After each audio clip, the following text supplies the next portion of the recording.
هنا بقى عند شاب ترقيصه حلوه من ابو تريكه، بوش رجله يريحها فضل وياخدها مره ثانيه لابو تريكه. ابو تريكه لفرانسيس، وفرانسيس حلوه قوي قوي قوي قوي قوي النهارده من العقم الهجومي بتاع النادي الاهلي. بص حضراتكم، بصوا والحظ وحش اهو. بص حضراتكم الوحيد اللي يقدر يطلع تمريره، بصوا ده الثاني يطلع تمريره ازاي يعني. واو لازم يشوط، وعلى طول لازم يشوط. اتصلحت له ويلعبها حلوه. في رايه وصفاره ولا في ايه؟ ده ما ينفعش في كره القدم.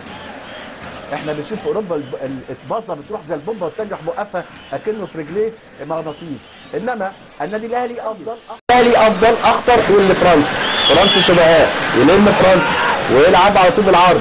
مين اللي هيشوط من هنا؟ فضل هيشوط من هنا. مش بقول لحضراتكم كل ما اقول فضل بحس يودي مين اللي يلعب كويس ومين ما يلعبش. وادي فضل اهو على طول يشوط ويطلعها نادر سعد ضربه ركن. كوره حلوه، احلى كوره لفضل مرمى للانتاج حربي، وخطوره من الاهلي، وفرانسيس من الاهلي، وابو تريكه من الاهلي، وضربه مرمى لسليمان.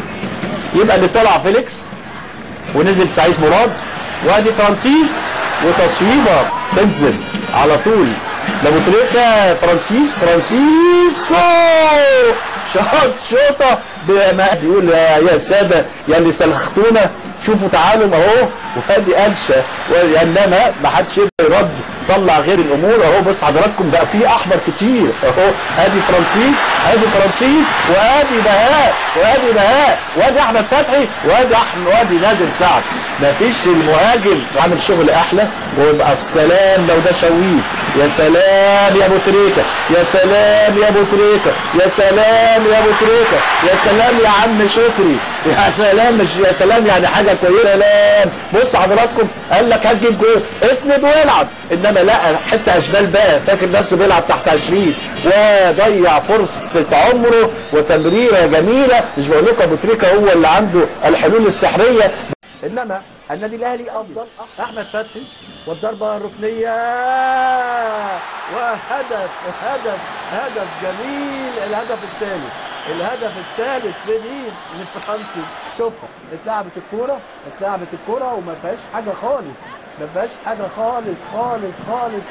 خالص. الراجل ضربه حره مباشره للنادي الاهلي، وابو تريكه بيتذكر وتذكر